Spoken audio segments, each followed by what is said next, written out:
Hi everyone, welcome to NK home blogs. இன்றைக்கி நம்ம சேனலில் ஒரு சூப்பரான வீடியோ தான் பார்க்க போகிறோம். என்ன அப்படின்னா, நம்ம டே டு டே லைஃப்பில் எவ்வளவோ செலவு பண்ணுவோம். அதில் நம்ம கரெக்டாக தான் நம்ம செலவு பண்ணியிருக்கோமா, அதுலேருந்து எதையாவது அமௌண்ட் நம்மளால் மிச்சப்படுத்த முடிஞ்சுதா, கரெக்டாக சேவ் பண்ண முடிஞ்சுதா இல்லையா அப்படிங்கிறதுக்காக இன்றைக்கி நம்ம சேனலில் ஒரு சூப்பரான ஒரு வீடியோ என்னென்னா, மணி சேவிங் டிப்ஸ். என்னென்ன வழியிலலாம் உங்களுடைய மணியை நீங்கள் சேவ் பண்ண முடியும் அப்படிங்கிறத பற்றி தான் நம்ம இன்றைக்கி நம்ம சேனலில் பார்க்க போகிறோம். இதில் நான் ஃபஸ்ட்டு எடுத்திருக்கிற டாபிக் ரெண்ட். நிறைய பேர் ஓன் ஹவுஸில் இருக்க முடியாது, ஒரு சில பேர் தான் ஓன் ஹவுஸில் இருப்பீங்க. ஸோ நிறைய பேர் இப்போ ரெண்டல் ஹவுசஸில் தான் இருப்பாங்க. ஏன்னா சொந்த ஊரை விட்டுட்டு அதர் சிட்டிஸில் ஒரு ஜாப்க்காக வேலைக்கு தேடி போகிறவங்க கண்டிப்பாக ஒரு ரெண்டல் ஹவுஸஸ் தான் ப்ரிஃபர் பண்ணுவாங்க. ஸோ அந்த மாதிரி பர்சன்ஸ் எப்படி ரெண்ட்டுக்கான வீடை சூஸ் பண்ணலாம் அப்படிங்கிறதா இந்த டாப்பிக்கில் இருக்குது. என்னென்னா, நீங்கள் ஒரு சிட்டியில் ஒர்க் பண்ணுறீங்க அப்படின்னா உங்களுக்கு கம்ஃபர்டபுளாக இருக்குது அப்படிங்கிற பட்சத்தில் நீங்கள் ஒரு சிட்டிக்கு நியர்பை ஒரு அவுட் சைட் சிட்டியில் நீங்கள் ரெண்ட்டுக்கு ஹவுஸ் எடுத்துக்கலாம். ஏன் அப்படின்னா, நீங்கள் சிட்டியில் கம்பேர் பண்ணுறதை விட அவுட் சைட் சிட்டியில் உங்களுக்கு ரெண்ட்டு கொஞ்சம் கம்மியாகவே கிடைக்கும். ஆல்சோ நீங்கள் ஒரு 2 பிஹெச்கே 3 பிஹெச்கே வீடு தான் உங்களுக்கு கம்ஃபர்டபுளாக இருக்குது அப்படின்னா, நீங்கள் உங்களோட கொஞ்சம் நீங்கள் மணி சேவ் பண்ணுறதுக்காக ஒரு 3 பிஹெச்கேல இருக்கீங்க அப்படின்னா ஒரு 2 பிஹெச்கே கன்வெர்ட் ஆகிறதோ, ஒரு 2 பிஹெச்கேல இருந்தீங்கன்னா ஒரு சிங்கிள் பெட்ரூம்க்கு கன்வெர்ட் ஆகிறது உங்களுக்கு இது முழுக்க உங்கள் கம்ஃபர்டபுளுக்காக நீங்கள் உங்களால் அட்ஜஸ்ட் பண்ண முடியும் அப்படின்னா உங்களுடைய ரூம் சைஸை குறைச்சிக்கிறது இன்னும் கூட ரெண்ட்டை உங்களுக்கு சேவ் பண்ணி கொடுக்கும். ஆல்சோ நீங்கள் பேச்சுலர்ஸாக இருக்கீங்க அப்படிங்கிற பட்சத்தில் ஷேரிங் ரூம்ஸ் இன்னுமே உங்களுக்கு பெட்டர் ஆப்ஷனாக இருக்கும். ஏன்னா ஃபார் எக்ஸாம்பிள் உங்களுக்கு ஒரு 4000 ரூமோட ப்ரைஸ் ஆகுது அப்படின்னா நீங்கள் ஒரு 4 பேர் ஷேர் பண்ணிக்கிட்டீங்க அப்படின்னா ஒவ்வொருத்தருக்கு 1000 rupees தான் வரும். ஸோ ஷேரிங் ரூம்ஸ் பேச்சுலர்ஸ்க்கு ஒரு பெஸ்ட்டு சாய்ஸ் அப்படின்னே சொல்லுவேன். நெக்ஸ்ட் டாபிக் என்ன அப்படின்னு பார்த்தோம் அப்படின்னா, க்ராசரிஸ். நம்ம க்ராசரிஸில் எப்படி மணி சேவ் பண்ண முடியும் அப்படின்னா, உங்களோட மீல் பிளானை வீக்லியாக வச்சுக்கோங்க. இப்போ நம்ம எல்லோரும் என்ன பண்ணுவோன்னா, மந்த்லி ஒன்ஸ் சூப்பர் மார்க்கெட்டுக்கோ இல்லை எதுக்கோ போகிறோம், க்ராசரி போடுறதுக்கு போயிட்டு மொத்தமாக ஆர்டர் போட்டு வரோம். அப்புறமா அங்கே போயிட்டு மொத்தமாக ஆர்டர் போட்டுட்டு நம்ம என்ன பண்ணுறோம், எக்ஸ்ட்ரா ஐட்டம்ஸ் பிஸ்கெட்ஸ் வாங்கிக்கிறேன், ஜாம் ஒன்று எக்ஸ்ட்ரா வாங்கிக்கிறேன், ப்ரெட்டு பாக்கெட் ஒன்று எக்ஸ்ட்ரா வாங்கிக்கிறேன், நூடுல்ஸ் பாக்கெட் ஒன்று எக்ஸ்ட்ரா வாங்கிக்கிறேன்னு வாங்கிப்போம். ஆல்சோ அந்த ஒவ்வொரு வீக்லேயுமே குட்டி குட்டி ஷாப்பிங் பண்ணுறேன், கடைக்கு போகிறேன் அப்படிங்கிற சாக்குலேயுமே நம்ம பால் வாங்க போகிறேன், தயிர் வாங்க போகிறேங்கிற சாக்குலேயுமே நம்ம இன்னும் கொஞ்சம் எக்ஸ்ட்ரா ஐட்டம்ஸ் பை பண்ணிட்டு வரோம். ஸோ இதை அவாய்ட் பண்ணுறதுக்காக நீங்கள் வீக்லி ஒரு சாட்டர்டே சண்டே வந்துருச்சு அப்படின்னாலே நீங்கள் உங்கள் க்ராசரி லிஸ்ட் அந்த வீக்குக்கு என்ன தேவைப்படுது அப்படிங்கிறத லிஸ்ட்டு போட்டு அதை மட்டும் போய் நீங்கள் வாங்கிட்டு வாங்க. ஏன்னா நம்ம மந்த்லியில் போடும்போது நிறைய ஐட்டம்ஸ் யூஸே பண்ண மாட்டோம். மாத கடைசியில் பார்த்தா அந்த ஐட்டம்ஸ்லாம் வேஸ்ட் ஆகி தூக்கி போடுற மாதிரிலாம் நிறைய சுச்சுவேஷன்ஸ் எனக்கு அமைஞ்சிருக்கு. ஸோ நீங்கள் உங்கள் க்ராசரி பிளானை, உங்கள் மீல் பிளானை கரெக்டாக போட்டுட்டீங்க அப்படின்னா உங்களுக்கு அது மூலமாகவும் நிறைய மணி மிச்சப்படுத்த முடியும். இந்த டிப்ஸை நீங்கள் ஃபாலோ பண்ணி பாருங்கள். இப்போ நம்ம நெக்ஸ்ட்டு பார்க்க போகிறது எலக்ட்ரிசிட்டி பில்லிருந்து எப்படி நம்மளுடைய மணியை சேவ் பண்ணுறது அப்படிங்கிறது தான். ஒன்றுமே இல்லை, நீங்கள் உங்கள் எலக்ட்ரிசிட்டி அந்த மீட்ரு இருக்கு இல்லையா, அந்த மீட்டரில் இன்றைக்கி காலையில் ஒரு 6 மணிக்கு எவ்வளோ யூனிட்ஸ் ஓடிருக்கு அப்படிங்கிறத நீங்கள் நோட் பண்ணி வச்சுக்கோங்க. மறுநாள் காலையில் 6 மணிக்கு மறுபடியும் அந்த யூனிட்ஸை நோட் பண்ணி வச்சுக்கோங்க. ஸோ ஒரு நாளையில் உங்களுக்கு எவ்வளோ யூனிட்ஸ் கன்சியூம் ஆகுது அப்படிங்கிற டிஃப்ரென்ஸையும் நோட் பண்ணி வச்சுக்கோங்க. ஸோ நீங்கள் மறுநாள்லேருந்து என்ன பண்ண ஆரம்பிக்கணும்னா, உங்கள் வீட்டில் தேவையில்லாமல் ஓடக்கூடிய ஃபேன், லைட்டு, அன்யூஸ்டு சுவிட்சஸ் எல்லாமே ஆஃப் பண்ணி வச்சுருங்க. ஸோ உங்களுடைய கரண்ட் கன்சப்ஷன் உங்களால் எவ்வளோ முடியுமோ, நீங்கள் இப்போ ஃபார் எக்ஸாம்பிள் நிறைய பேர் வீட்டில் என்ன பண்ணுவாங்க அப்படின்னா, மிக்ஸி போடுறேன்னு சொல்லிட்டு மிக்ஸியை ஆன்லேயே தான் இருக்கும், அதை சுவிட்சை ஆஃப் பண்ண மாட்டாங்க. ஏசி ஆன்லேயே தான் இருக்கும். ஏசி ஒன்ஸ் நீங்கள் ஆஃப் பண்ணுறீங்க அப்படின்னா அந்த ஸ்விட்சையும் சேர்த்து ஆஃப் பண்ணுங்கள். ஏன்னா அது மூலமாகவும் கரண்ட்டு உங்களுக்கு வேஸ்ட் ஆகிக்கிட்டே தான் இருக்குது. அதே மாதிரி நீங்கள் எல்லாருமே நம்ம கவர்மெண்ட்டே சொல்கிறது தான், உங்களுக்கு ஒரு ஹேபிட் வச்சுக்கோங்க, ஸ்விட்ச் off things when it is not used. So கண்டிப்பாக வந்து எப்பயுமே என்ஷூர் பண்ணுங்கள், வீட்டை விட்டு வெளியே போகிறீங்க அப்படின்னாலுமே நீங்கள் என்ஷூர் பண்ணுங்கள் எல்லா ஃபேன் லைட்டு பாத்ரூம் சுவிட்சஸ்லாம் ஆஃப் பண்ணிட்டீங்க அப்படிங்கிறத. இன்னொரு விஷயம் என்னென்னா, ரைஸ் குக்கர் யூஸ் பண்ண வேண்டாம். அதாவது எலக்ட்ரிக் ரைஸ் குக்கர் இருக்கு இல்லையா, அது வந்து நீங்கள் யூஸ் பண்ண வேணாம். ஏன்னா நீங்கள் நார்மலாக வந்து குக் பண்ணுற குக்கர்லேயும் சரி, அடுப்பில் யூஸ் பண்ணக்கூடிய அந்த சாதம் வடிக்கிறதுலேயும் சரி, அதை கம்பேர் பண்ணும்போது ரைஸ் குக்கரில் எக்ஸ்ட்ரா டைம் ஆகும். ஸோ இந்த மாதிரி பார்த்து நீங்கள் கரண்ட்டை வந்து யூஸ் பண்ணுங்கள். ஸோ மறுநாள் போய்ட்டு நீங்கள் அதே ரீடிங் நோட் பண்ணி பாருங்கள், உங்களுக்கு எவ்வளோ டிஃப்ரென்ஸ் கிடைக்குதுன்னு தெரியும்.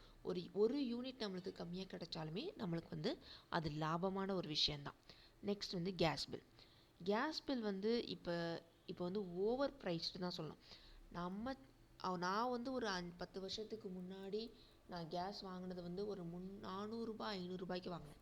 இப்போ அதே கேஸ் வந்து 1000லாம் கொடுத்து வாங்கியிருக்கேன். இப்போ கொஞ்சம் கம்மி பண்ணியிருக்காங்க. ஸோ உங்களால் கேஸ் பில்லையும் சேவ் பண்ண முடியும். எப்படின்னா, மோஸ்ட்லி வந்து நீங்கள் இண்டக்ஷன் ஸ்டவ் வந்து ஒரு இதுக்கு வாங்கி வச்சுக்கோங்க. ஸோ அதில் வந்து இந்த அடிக்கடி நம்ம காய்ச்சுவோம் இல்லையா, பால் ஏதாவது ரைஸ் வைக்கிறனா கூட நீங்கள் இண்டக்ஷன் யூஸ் பண்ணலாம். இன்னொரு பெஸ்ட் ஆப்ஷன் என்ன சொல்லுவேன்னா, சுடு தண்ணி வைக்கிறதுக்கு நீங்கள் கெட்டில் யூஸ் பண்ணிக்கோங்க. நிறைய பேர் வீட்டில் வாட்டர் ஹீட்டர் யூஸ் பண்ணுவாங்க. ஸோ வாட்டர் ஹீட்டர் என்ன பண்ணுறாங்கன்னா, அதை சுவிட்சை ஆன் பண்ணிவிட்டு அந்த ஃபேமிலியில் இருக்க எல்லாரும் குளித்து முடிக்கிற வரைக்கும் அந்த ஹீட்டர் ஆன்லேயே தான் இருக்கும். ஸோ அது மூலமாக நிறைய கரண்ட்டும் வேஸ்ட் ஆகும். ஸோ நான் அதுக்கு என்ன சொல்லுவேன் அப்படின்னா, நம்ம கேஸ் பில்லை அடுப்பில் சுடு தண்ணி வச்சு நம்ம கேஸை வந்து வேஸ்ட் பண்ணுறதுக்கு பதிலாக ஒரு கெட்டில் வாங்கி வச்சுட்டிங்க அப்படின்னா, அந்த கெட்டிலில் இருக்கிற தண்ணியை சின்ன குழந்தைங்களுக்கு அது சீக்கிரமாக சூடாயிரும். ஸோ அதனால வந்து நீங்கள் கெட்டில் ஒரு 2 தடவை நீங்கள் சுடு தண்ணி வச்சுக்கிட்டா கூட உங்களுக்கு கரண்ட் பில்லும் சேவ் ஆகும், கேஸ் பில்லும் சேவ் ஆகும். ஸோ இது வந்து ஒரு பெட்டர் ஆப்ஷன் கேஸ் பில்லை வந்து சேவ் பண்ணுறதுக்கு. ரெண்டாவது, கேஸஸ் நீங்கள் எப்போ நான் யூஸ் பண்ணலை அப்படின்னா கூட நீங்கள் அதையும் வாட்ச் பண்ணி க்ளோஸ் பண்ணி வச்சுருங்க. ஸோ இது ரொம்ப இம்பார்ட்டண்ட்டான ஒரு விஷயம். நெக்ஸ்ட் நம்ம என்ன பார்க்க போகிறோம் அப்படின்னா, ஃபேவரட் ஃபுட். நிறைய பேருக்கு கிரேவிங்ஸ் இப்போ இருக்கிற ஜென்ரேஷன்லையும் சரி, எனக்குமே சரி, நிறைய கிரேவிங்ஸ் இருக்குது. அவுட் சைட் ஃபுட்டு மேலே தான் கிரேவிங்ஸ். ஸோ அதில் நம்மளுக்குன்னு பர்டிகுலராக ஒரு ஃபேவரட் ஃபுட் இருக்கும். நிறைய பேருக்கு வந்து ஹாட் சாக்லேட் பிடிக்கும், நிறைய பேருக்கு சாண்ட்விச்சஸ் சாப்பிட பிடிக்கும், ஸோ நிறைய பேருக்கு இந்த மாதிரி பாஸ்தா சாப்பிட ரொம்ப பிடிக்கும். உங்களுக்கு கிரேவிங்ஸ் இருக்குது, வீக்லி ஒன்ஸ் நான் கண்டிப்பாக அது வெளியில் போய் சாப்பிட்டே தீருவேன் அப்படின்னா, நீங்கள் என்ன பண்ணுங்கள், மேக்ஸிமம் அந்த ஃபுட்டோட ரெசிபி வந்து நல்லா கற்று வச்சுக்கோங்க. வீட்லேயே நீங்கள் ட்ரை பண்ணுங்கள், அது ரொம்ப ஹெல்தி கூட. இல்லை எனக்கு வீட்டில் வந்து அவுட் சைடில் சாப்பிட்ற அளவுக்கு என்னோடய டேஸ்ட் கிடைக்கல அப்படின்னா, நீங்கள் வந்து மந்த்லி ஒன்ஸோ இல்லை 2 மந்த்க்கு ஒன்ஸோ நீங்கள் அதே ஃபுட்டை வெளியில் போய் சாப்பிடுங்க. ரிமைனிங் டைமில் வீட்டில் செஞ்சு சாப்பிட்டு பழகுங்க. அது உங்களோட மணியையும் மிச்சப்படுத்தும், உங்களோட கிரேவிங்ஸும் பூர்த்தியான மாதிரி இருக்கும். ஸோ மோஸ்ட்லி வந்து உங்களுடைய அவுட் சைட் ஃபுட்டை வந்து, அதாவது ஃபேவரட் ஃபுட்டை வந்து நீங்களே குக் பண்ணி சாப்பிட்றதுக்கு ட்ரை பண்ணுங்கள். நெக்ஸ்ட் ஐட்டம் வந்து ஃபுட் டெலிவரி. இப்போது மோஸ்ட்லி நிறைய பேர் என்ன பண்ணுறாங்கன்னா, ஜொமேட்டோ, ஸ்விக்கி அப்படின்னு சொல்லிட்டு நிறைய ஃபுட் ஆப்ஸில் வந்துட்டு ஃபுட்டை வந்து ஆர்டர் பண்ணுறத ஒரு ஹேபிட்டாகவே மாறிடுச்சு. இப்போ எல்லாத்துக்குமே வந்து இது ஒரு ஹேபிட்டாகவே மாறிடுச்சு. நான் இது தப்புன்னு சொல்லலை. நம்மளோட ஒரு எமர்ஜென்சிக்கு நம்ம ஃபுட்டை வந்து ஆர்டர் பண்ணுறது எந்த வகையிலுமே தப்பு கிடையாது. ஸோ நம்ம ஆர்டர் பண்ணிக்கலாம். ஆனால் இதில் நீங்கள் வந்து எப்படி மணி சேவ் பண்ணலாம் அப்படின்னா, நிறைய ஆப்ஸ் வந்து இப்போ வந்து ஆஃபர்ஸ் கொடுக்குறாங்க. ஸோ நீங்கள் ஆஃபர் டைமில் வந்து ஆர்டர் பண்ணிக்கோங்க. அதே மாதிரி நான் இன்னொரு டிப்ஸ் கூட என்ன சொல்லுவேன் அப்படின்னா, நீங்கள் ஆன்லைனில் ஆர்டர் பண்ணி வாங்குறதுக்கும் டைரெக்டாக ஷாப்பில் போய் வாங்குறதுக்குமே உங்களுக்கு ப்ரைஸ் டிஃப்ரென்ஸ் கண்டிப்பாக தெரியும். நீங்கள் ஆன்லைனில் ஆர்டர் பண்ணி வாங்கும் போது நீங்கள் கண்டிப்பாக எக்ஸ்ட்ரா சார்ஜஸ் கொடுக்க வேண்டியது வரும். ஏன்னா ஆர்டர் பிளேஸ்மெண்ட் ஃபீஸ்னு ஒன்று எடுப்பாங்க, ஆர்டர் ஹேண்ட்லிங் ஃபீஸ்னு ஒன்று எடுப்பாங்க. ஸோ பெட்டர் நீங்கள் வெளியில் போகிறீங்க, நீங்கள் ஃப்ரீயாக இருக்கீங்க, சும்மா தான் இருக்கிறீங்க, ஆனால் அந்த ஃபுட்டு சாப்பிட்ணும், நான் ஆர்டர் பண்ணிக்கிறேன் அப்படின்னு நினைக்கும் போது ஒரு சின்ன ஒரு எக்ஸசைஸ் தானே. நீங்களே போயிட்டு அந்த ஃபுட்டை டைரெக்டாகவே வாங்கிட்டு வந்துட்டீங்க அப்படின்னா உங்களுக்கு ஒரு டைமும் மிச்சமாகும். நீங்களும் கொஞ்சம் எனர்ஜெட்டிக்காக ஃபீல் பண்ணுவீங்க, உங்களுக்கு பைசாவும் மிச்சப்படுத்த முடியும். நெக்ஸ்ட் வந்து கோல்டு இன்வெஸ்ட்மெண்ட். இப்போ கோல்டு ரேட் வந்து ஏறிக்கிட்டே தான் இருக்குது, இறங்குறதே கிடையாது. ஸோ எல்லாருமே வந்து கோல்டு இன்வெஸ்ட்மெண்ட் வந்து ஒரு ஹேபிட்டாக வச்சுக்கிட்டிங்க அப்படின்னா அது ரொம்ப யூஸ்ஃபுல்லாக இருக்கும். ஸோ நீங்கள் டைரெக்டாக போய் கடையில் போயிட்டு நம்ம இந்தியன்ஸ் நம்ம வந்து கோல்டு ஆர்னமெண்ட்ஸ் இல்லாமல் நம்மளால் வாழவே முடியாது. கண்டிப்பாக தோடாக இருக்கட்டும், வளையலாக இருக்கட்டும், ஏதோ ஒரு விஷயத்தில் நம்ம கோல்டை டிபெண்ட் பண்ணி தான் இருக்கும். சொல்லுவாங்க கோல்டு இல்லாமல் இருந்துடலான்னு சொல்லுவாங்க. ஆனால் நம்ம லேடிஸ் கோல்டு ஆர்னமெண்ட்ஸ் இல்லாமல் நம்மளுக்கே பார்க்குறதுக்கு பிடிக்காது. ஸோ நம்ம கண்டிப்பாக என்ன பண்ணுவோம், ஒரு தோடு மாற்றணுனாலும் சரி, ஒரு மோதிரம் மாற்றணுனாலும் சரி, நம்ம கடையில் போயிட்டு புதுசாக தான் நம்ம எடுப்போம். ஸோ நம்ம அந்த மாதிரி டைமில் என்ன பண்ணலாம் அப்படின்னா, கோல்டு இன்வெஸ்ட்மெண்ட் ஸ்கீம்ஸ் நிறைய ஷாப்ஸில் இருக்குது. நீங்கள் அந்த மாதிரி ஸ்கீம்ஸில் மந்த்லி உங்களால் எவ்வளோ முடியுதோ அந்த அமௌண்ட் வந்து நீங்கள் சேவ் பண்ணி வச்சுட்டீங்க அப்படின்னா, உங்களுக்கு அந்த பைசாவில் நீங்கள் எடுக்கக்கூடிய கோல்ஸ்க்கு வந்து நிறைய வந்து வேஸ்டேஜஸ் வந்து அவாய்ட் பண்ணிடலாம். மேக்கிங் சார்ஜஸ் அவாய்ட் பண்ணிடலாம். ஒன்லி ஜிஎஸ்டி அண்ட் டேக்ஸ் மட்டும் கட்டினா மட்டும் போதும். இது நீங்கள் டைரெக்டாக போய் கோல்டு பர்ச்சேஸ் பண்ணுறீங்க அப்படின்னா, நீங்கள் மேக்கிங் சார்ஜஸ்லேருந்து வேஸ்டேஜ்லேருந்து கண்டிப்பாக கொடுக்குற மாதிரி இருக்கும். ஸோ கோல்டு ஸ்கீம்ஸ் ப்ரிஃபர் பண்ணுறது ஒரு பெஸ்ட் ஐடியான்னு சொல்லலாம். ஸோ இது மூலமாகவும் நீங்கள் மணி வந்து நிறைய சேவ் பண்ண முடியும். Next transportation.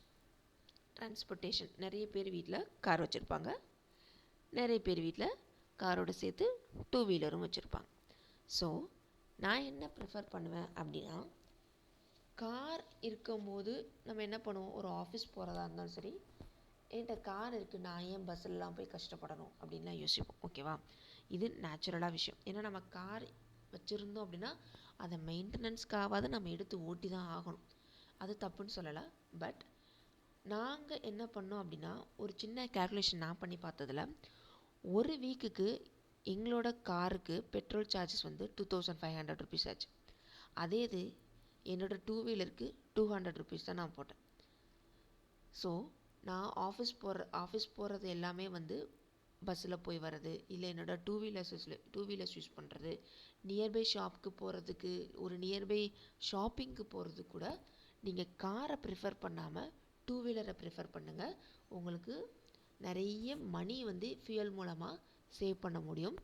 வீக்லி ஒன்ஸ் நீங்கள் கார் ஒரு 500 ருபீஸ் பெட்ரோல் போட்டு எடுத்தீங்க அப்படின்னா, மினிமம் நீங்கள் ஒரு 2000 ருபீஸ் இந்த கார்லேருந்து மட்டுமே நீங்கள் சேவ் பண்ணலாம். So better avoid cars. நீங்கள் பக்கத்தில் போகிறதுக்கு நீங்கள் 2 வீலர்ஸ் யூஸ் பண்ணீங்க அப்படின்னா உங்களுக்கு அது இன்னும் ஹெல்ப்ஃபுல்லாக இருக்கும் மணி சேவ் பண்ணுறதுக்கு. நெக்ஸ்ட் ஐட்டம் வந்து எலக்ட்ரானிக்ஸ். நம்ம எலக்ட்ரானிக்ஸ் ஐட்டமில் எப்படி சேவ் பண்ணலாம் அப்படிங்கிறது பார்த்துடலாமா? எலக்ட்ரானிக்ஸ் ஐட்டம் வந்து இப்போ எல்லார் வீட்லேயுமே இருக்குது. டிவி, ஃப்ரிட்ஜ், வாஷிங் மிஷின், அவன், மிக்சி எல்லாமே இருக்குது. ஆனால் என்னோடய ப்ரிஃபரன்ஸ் என்ன அப்படின்னா, நம்மளுக்கு ஒரு ஆடம்பரமே இல்லாத ஐட்டம்ஸ் வாங்கி வச்சுக்கலாம். நம்ம தேவைக்கு என்ன இருக்கோ, நம்மளால் என்ன முடியுமோ அதை மட்டும் வாங்கி வச்சுக்கோங்க. நிறைய பேர் வீட்டில் அவன் வாங்கி வச்சுருப்பாங்க. வாங்கினதோட சரி, அதுக்கப்புறம் நாங்கள் யூஸ் பண்ணுறதே இல்லை அப்படின்னு சொல்கிற நிறைய பேர் நான் கேள்விப்பட்டிருக்கேன். அதே மாதிரி வாஷிங் மிஷின்லேயுமே வந்து டாப் லோட், ஃப்ரண்ட் லோடு இருக்கும். ரெண்டுமே ஒரே வேலை தான் செய்யுது. ஆனால் என்னை பொறுத்த வரைக்கும் ஃப்ரண்ட் லோடை காட்டிலும் டாப் லோட் வாஷிங் மிஷின் சூப்பராகவே எஃபெக்டிவாகவே வாஷ் பண்ணும். ஃப்ரண்ட் லோடு வந்து நான் யூஸ் பண்ணி பார்த்த வரைக்கும் என்னோடய பர்சனல் எக்ஸ்பீரியன்ஸஸில் ஃப்ரண்ட் லோடு வந்து ஒரு அழகு பொருள் மட்டும்தான். டாப் லோட் வாஷிங் மிஷின் பைசாவும் கம்மி, மற்றபடி எஃபெக்டிவாக வேலை செய்யும். So prefer top load. இந்த மாதிரி அனலைஸ் பண்ணி உங்களுக்கு எது தேவையோ அதை மட்டும் வாங்கிக்கோங்க. மற்ற ஐட்டம்ஸ் தேவையே இல்லாததை அவாய்ட் பண்ணிடுங்க. நெக்ஸ்ட்டு வந்து மெகா சேல். மெகா சேல்னால் என்னென்னா பிக் சேல் தான் சொல்கிறேன். நம்ம ஊரில் ஆடி தள்ளுபடியெல்லாம் போடுவாங்க இல்லையா, அதுதான். ஸோ ஆடி தள்ளுபடியில் என்ன நடக்குது, கழிவுகள்லாம் நம்மளுக்கு சீப்பான ப்ரைஸில் கொடுக்குறாங்க. ட்ரெஸ்ஸு கழிவுகள். இதில் நான் ரீசண்டாக நடக்கிற ஸ்கேம் அப்படின்னா, நான் பர்சனலாக ஃபேஸ் பண்ணது என்னென்னா, நான் ஒரு ஷாப்புக்கு போயிட்டு ஆடி தள்ளுபடியில் சுடிதார் எடுக்க போயிருந்தேன். அவங்க என்ன சொன்னாங்கன்னா, ஒரு சுடிதாரோட ப்ரைஸ் வந்து 700 ருபீஸ், ஒன்று எடுத்தால் ஒன்று ஃப்ரீன்னு சொன்னாங்க. சூப்பராக இருக்கே இந்த ஆஃபர், பரவாயில்லையே, நம்ம 700 ருபீஸில் 2 எடுத்துடலாமே அப்படின்னு சொல்லிட்டு வந்துட்டு நான் ஆன்லைனில் போட்டு பார்த்தா அதே சேம் சுடிதார் 350 ருபீஸ் தான். ஸோ நம்ம தலையில் வந்து 2 சுடிதாரை 700 ருபீஸ்க்கு கட்டிட்டாங்க தான். ஸோ இங்கே முந்தி இருந்த மாதிரி நம்மளுக்கு ஆடி தள்ளுபடி எக்ஸாக்டாக கிடைக்குதா அப்படின்னு பார்த்தோம் அப்படின்னா கண்டிப்பாக கிடையாது. இந்த பிக்சரில் காமிக்கிற மாதிரி 50% ஆஃப், 70% ஆஃப் அப்படிலாம் கொடுக்குறாங்க தான்.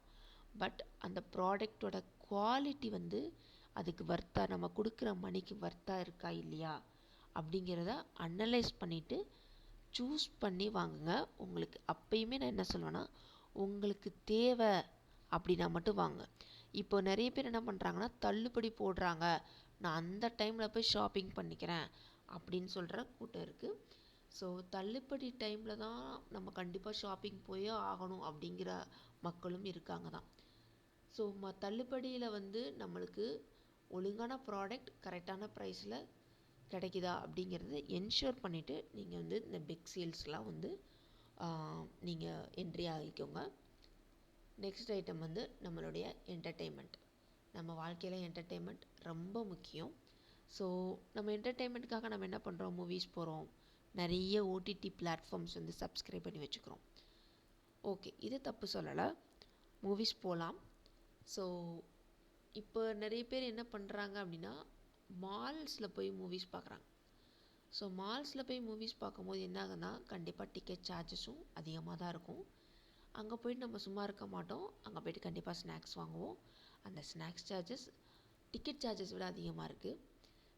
மூவி பார்த்து முடிச்சுட்டு நம்ம என்ன பண்ணுவோம், டின்னர் இல்லை லஞ்சு நம்ம அங்கேயே சாப்பிட்டு வந்துடலாம். வீட்டில் போய்ட்டு டயர்டாக இருக்கும், நம்ம சமைக்க முடியாது, அங்கேயே சாப்பிட்றலாம். இந்த பிளானிங்கில் தான் நம்ம ஒரு மூவி பார்க்குறதுக்கே போகிறோம். ஸோ நமக்கு தேவை படம் பார்க்க, நம்ம போகணும்னு நினச்சது படம் பார்க்குறதுக்கு மட்டும்தான். ஆனால் அது கூட எக்ஸ்ட்ரா செலவு சார்ஜஸ்லாம் அதிகம். ஒரு 2 வீலர் பார்க் பண்ணவோ, ஒரு கார் பார்க் பண்ணவுனாலும் சரி, நம்மளுக்கு அதிகமான சார்ஜஸ். ஒரு மாலில் போய் நம்ம பார்க்குறோம், ஒரு ஹைஃபையான தேட்டர்ஸில் பார்க்குறோம் அப்படின்னா, நீங்கள் அங்கே போகிறது நான் தப்புன்னு சொல்ல மாட்டேன். எப்பயாவது தடவை போய்க்கோங்க, எல்லா தடவையுமே அங்கே போகணுன்ற நெசசரி இல்லை. நம்ம வீட்டு பக்கத்தில் நிறைய தேட்டர்ஸ் இருக்கும். ஸோ அந்த தேட்டர்ஸையும் ப்ரிஃபர் பண்ணி நீங்கள் போய் பாருங்கள், தப்பு கிடையாது. Next OTT platforms. எல்லா ஓடிடி பிளாட்ஃபார்மையும் அட் அ டைமில் சப்ஸ்கிரைப் பண்ணி வச்சு எல்லா ஓடிடிலையும் வரக்கூடிய எல்லா நியூ மூவிஸையும் நம்மளால் கண்டிப்பாக பார்க்கவே முடியாது. நம்மளுக்கு மந்த்லி ஏதாவது 1 or 2 மட்டும் சப்ஸ்கிரைப் பண்ணி வச்சுக்கோங்க. நெக்ஸ்ட் மந்த்து, ஏன்னா அந்த மூவி ஒன்ஸ் ரிலீஸ் ஆச்சுன்னா அது ஓடிடிலே இருக்கும், நம்ம நெக்ஸ்ட் மந்த்து கூட போய் பார்த்துக்கலாம், ஒன்றும் இதாகிடாது. ஸோ அதனால் உங்களுக்கு தேவையான பிளாட்ஃபார்ம்ஸ் மட்டும் சப்ஸ்கிரைப் பண்ணி வச்சுட்டு மற்ற உங்களுக்கு தேவையான அளவு மட்டும் நீங்கள் ஸ்பெண்ட் பண்ணுங்கள். ஸோ இது மூலமாகவும் நீங்கள் உங்கள் சப்ஸ்கிரிப்ஷன்ஸ் மூலமாகவும் நீங்கள் மணி சேவ் பண்ண முடியும். நெக்ஸ்ட்டு நம்ம சொல்ல போகிறது என்னென்னா கேட்ஜெட் அப்படின்னா கண்டிப்பாக வீட்டில் நம்ம யூஸ் பண்ணக்கூடிய one of the electronics items like mobile phones, cameras, headset. So இதெல்லாம் தான் கேட்ஜெட்ஸ் லிஸ்ட்டில் வருது. இப்போ நிறைய பேர் என்ன பண்ணுறாங்க அப்படின்னா, புதுசாக மார்க்கெட்டில் ஒரு ப்ராடக்ட் வருது, ஒரு எலக்ட்ரானிக் வாட்சோ சரி, ஆப்பிள் வாட்சோ, டச் ஃபோனோ, ஏதோ ஒன்று வருது. வந்த உடனே என்ன பண்ணுறாங்க, பழசை விட்டுட்டு நான் புதுசுக்கு அப்கிரேட் ஆகிறேன் அப்படின்ட்டு அப்கிரேட் ஆகுறாங்க. ஸோ அந்த பழசு இவ்வளோ நாள் நல்லா தான் ஒர்க் ஆகிட்ருக்கும், இருந்தாலும் புதுசு வந்தோடனே நான் அப்கிரேட் ஆவேன் அப்படின்ட்டு அப்கிரேட் ஆவாங்க. ஸோ அது தேவையே இல்லை. நமக்கு நம்ம ஃபோனில் நம்ம பர்பஸ் சால்வ் ஆகுது அப்படின்னா ஓகே, அந்த ஃபோனே உடையிற வரைக்கும் வச்சுக்கலாம், அதில் எந்த தப்பும் இல்லை. ஸோ நம்ம இப்போ மணி சேவ் பண்ணுற இடத்துல இருக்கோம் அப்படின்னா ஒரு சில விஷயங்களை நம்ம விட்டு கொடுத்தா மட்டும்தான் நம்மளால் மணி சேவ் பண்ண முடியும். ஸோ அன்னெசரியான கேட்ஜெட்ஸ் வாங்கி வீட்டில் சேர்த்து வச்சுக்காதீங்க. ஸோ இதெல்லாம் தான் நான் ஃபாலோ பண்ணிகிட்ருக்க மணி சேவிங் டிப்ஸ். உங்களுக்கும் யூஸ்ஃபுல்லாக இருக்கும்னு நம்புகிறேன். ஸோ நீங்கள் உங்களுக்கு கம்ஃபர்டபுளாக இருந்தால் மட்டும் இதெல்லாம் ஃபாலோ பண்ணுங்கள். இல்லாட்டி நீங்கள் இதுக்கேற்ற மாதிரி ஒரு ஆல்டர்னேட்டிவ் பிளான் ரெடி பண்ணி அதுக்கேற்றமான மணி சேவிங்ஸ் டிப்ஸை ஃபாலோ பண்ணிக்கோங்க. நம்ம எல்லாருமே ஹாப்பியாக மணி சேவ் பண்ணலாம், லைஃப்பில் முன்னேறலாம். தேங்க்யூ, பாய்.